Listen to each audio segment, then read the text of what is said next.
All right, today we're going to do one of Nicholas Patrick's rackets. It's a Yonex Vcore 100 16 by 19 pattern.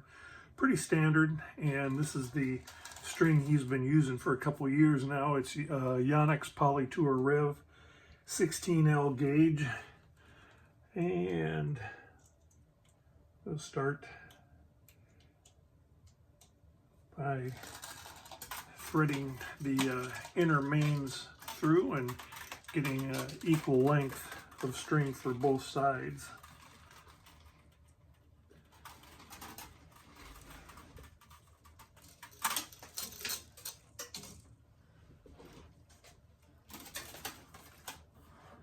So I clamp off on one side and then tension the other.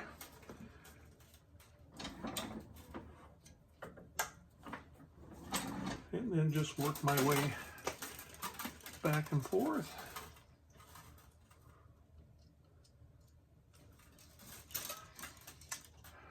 In Nicholas's rackets, we set up the mains at 52.5 pounds, and then we come back with the crosses 1 pound lighter, 51.5.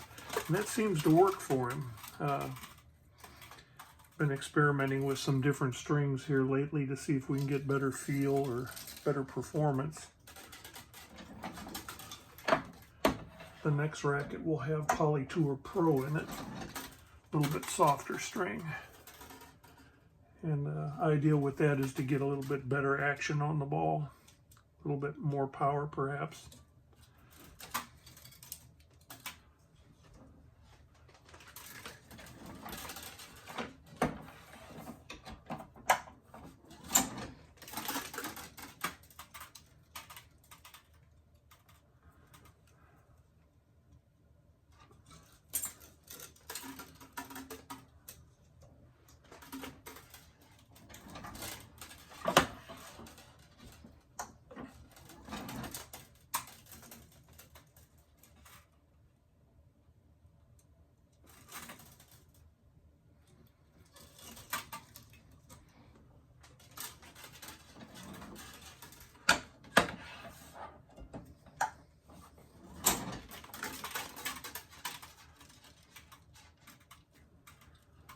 And as most guys, most people string rackets, I go from side to side and keep working my way back and forth. That way to not put any undue pressure on one side of the frame.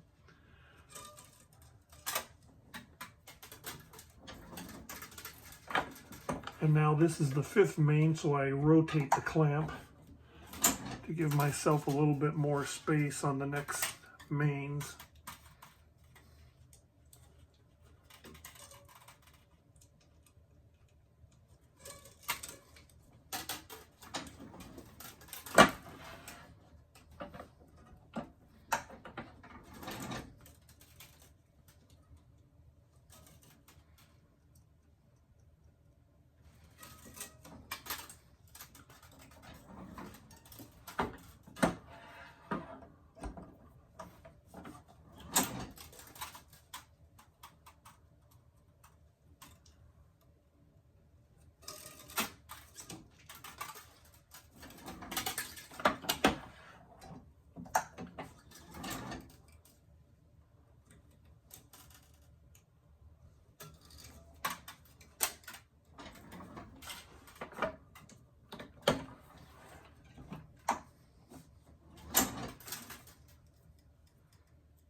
Most rackets that I do for people, I take string off of reels, and depending on the size of the frame and the pattern, I take so much string off of the reel just to accommodate.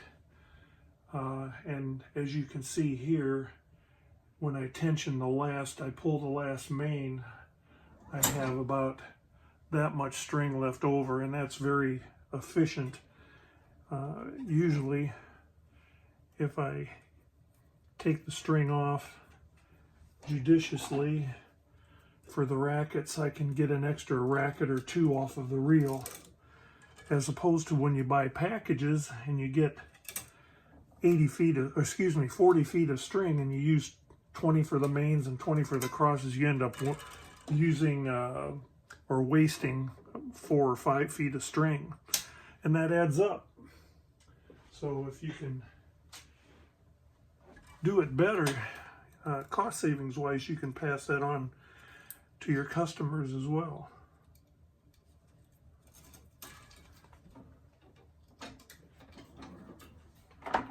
And yes, I have occasionally made a mistake or two in measuring the string out, and I come out short and have to start all over, but those are few and far between, thank goodness.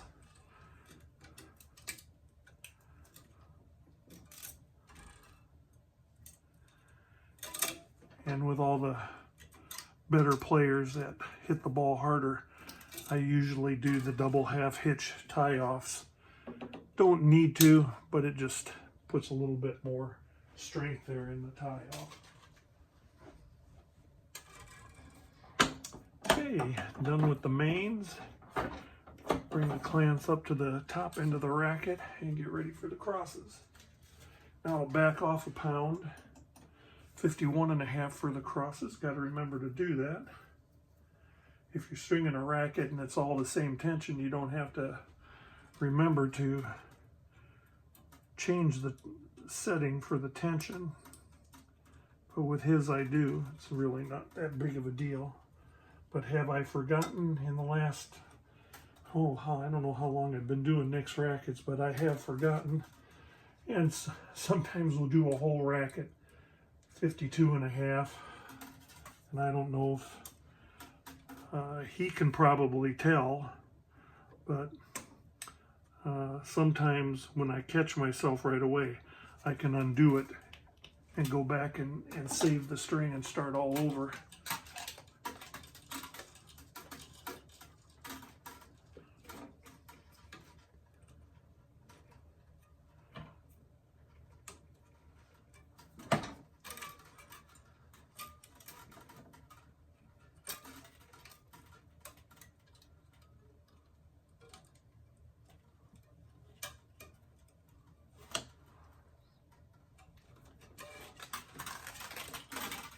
Get the first cross in, and then I'll trim the tie-off string.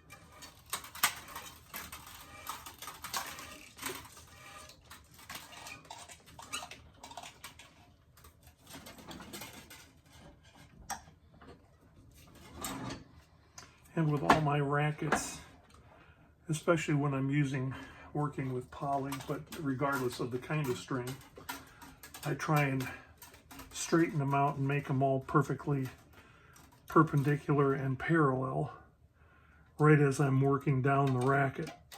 That way when I'm done at the bottom and I do the last cross and tie off, the racket is done because I've straightened them all as I go. I find it saves a little time. Some stringers they'll do all the strings and then at the end they'll come back and straighten things after they take the racket out of the frame, but I like to do it as I'm going along. And I just check it real quick for parallel. It looks good.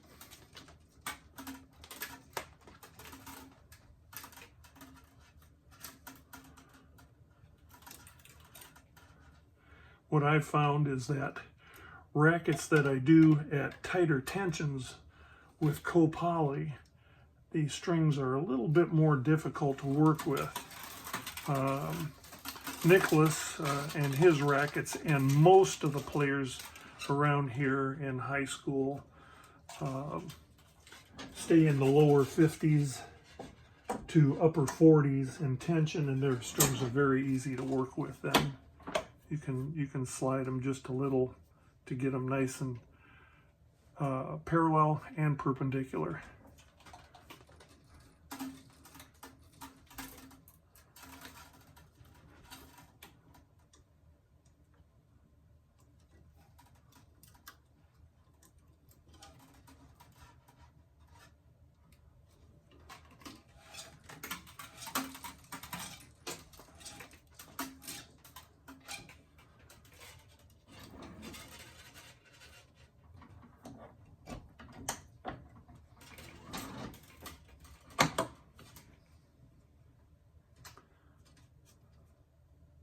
That one looks pretty good.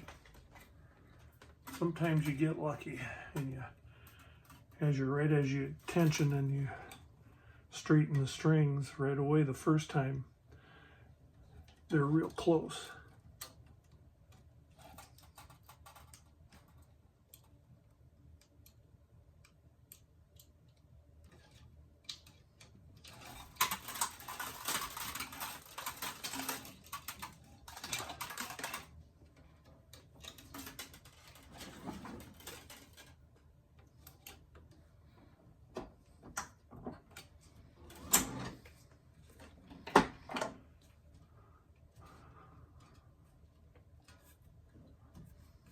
Go.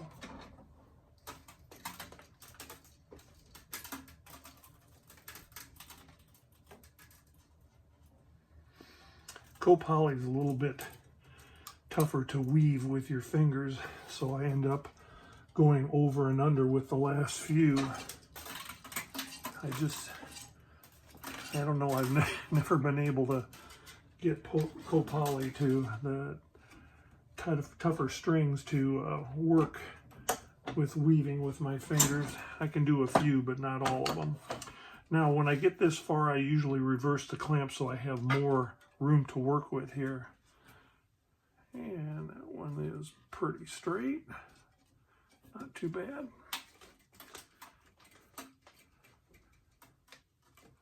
It's always good to get the arms of the clamps out of the way so you have more room to work with underneath there.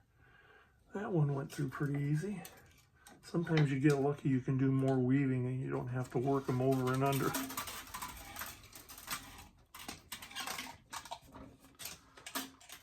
Tension, then I move the strings up a little bit, try and get them parallel, clamp off, run the table around and look to see how close I am. That one was pretty darn close. Just have to give a little finishing touch. Now I'm almost halfway. You get to the 9th or 10th or 11th cross, you know you're over halfway. This is 9. And when you finish the 10th cross, you're over halfway. Reverse that clamp.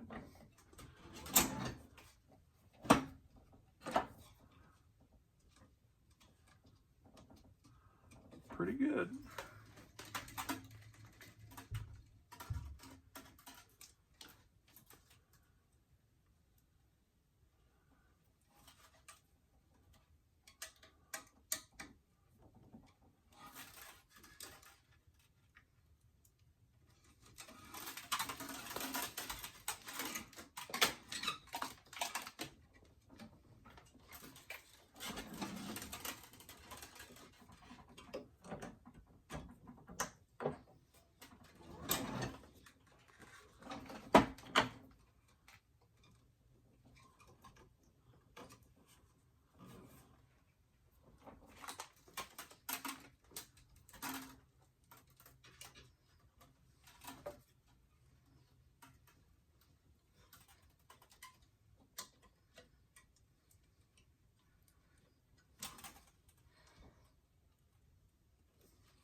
What I found when you're measuring co-poly to cut it before you start stringing is that if you're stringing a racket that's a little bit tighter, and I do have some customers that will run their co-poly a little tight, they just get used to that feel.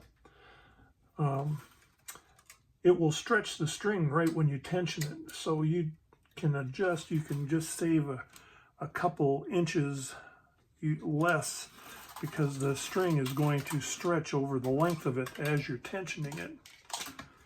There's a big difference in tensioning a string at 60 pounds versus 52 pounds. It doesn't sound like very much, but when you're putting 60 pounds of pressure on that string, I had another tennis buddy of mine that strings rackets, and he said with some of the co-polys, that the way they manufacture it, you can pull all the elasticity out of the string right when you tension it, so it's not going to last as long. But some people like that stiffer feel. They get used to it, better control.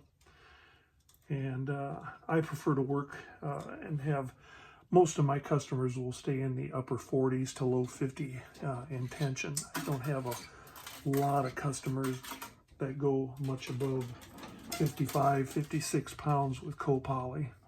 But it's up to the user, you know, whatever they get used to feeling. That's what they like. It's a combination of power and control, performance and control.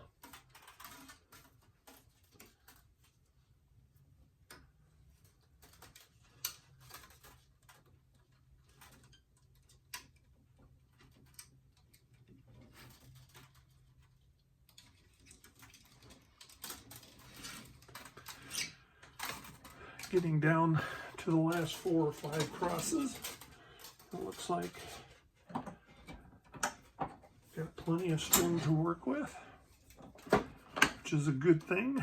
No sense in getting all the way to the end and not having enough string to do the last cross.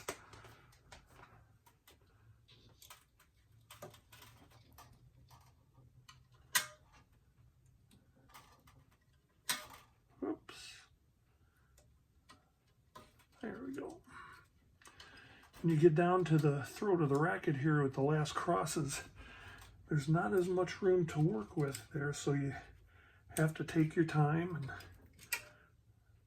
I find that you can do less weaving. You have to almost do each string individually because there's just not enough room to work with there to do the over and under, let alone weaving the strings.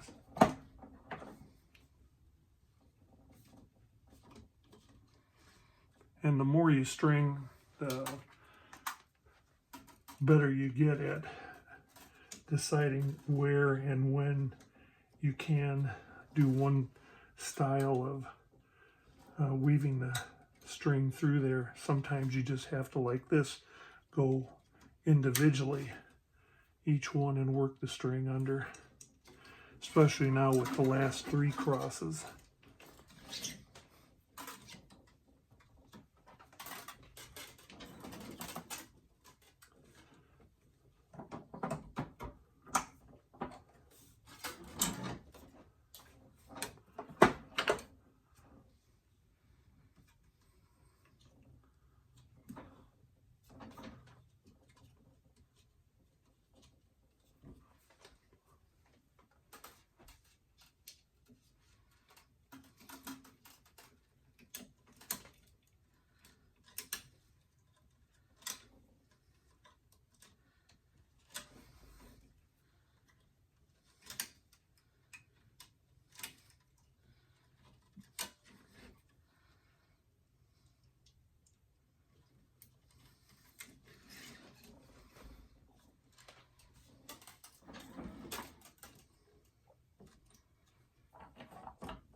Two left to go. And this one we reverse, we start over first.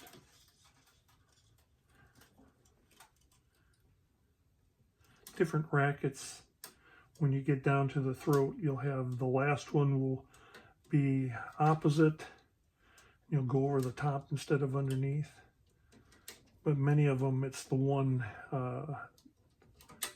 prior to the last cross. Go down underneath here.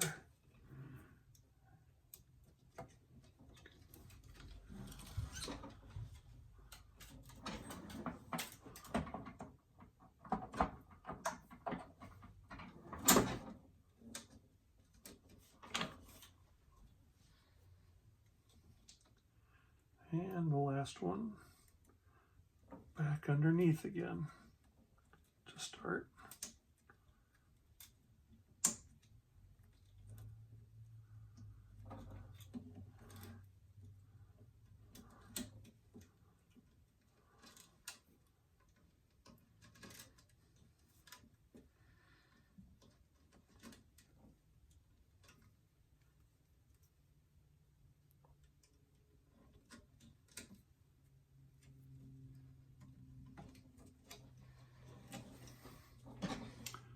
And we're ready to tie off.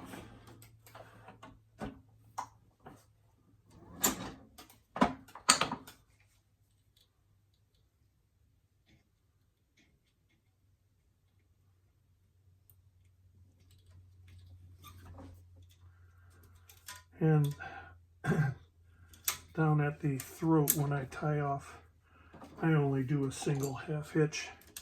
There's not very many balls hit down on the throat, so there's not much pressure put on these crosses. So I only use a single half hitch there.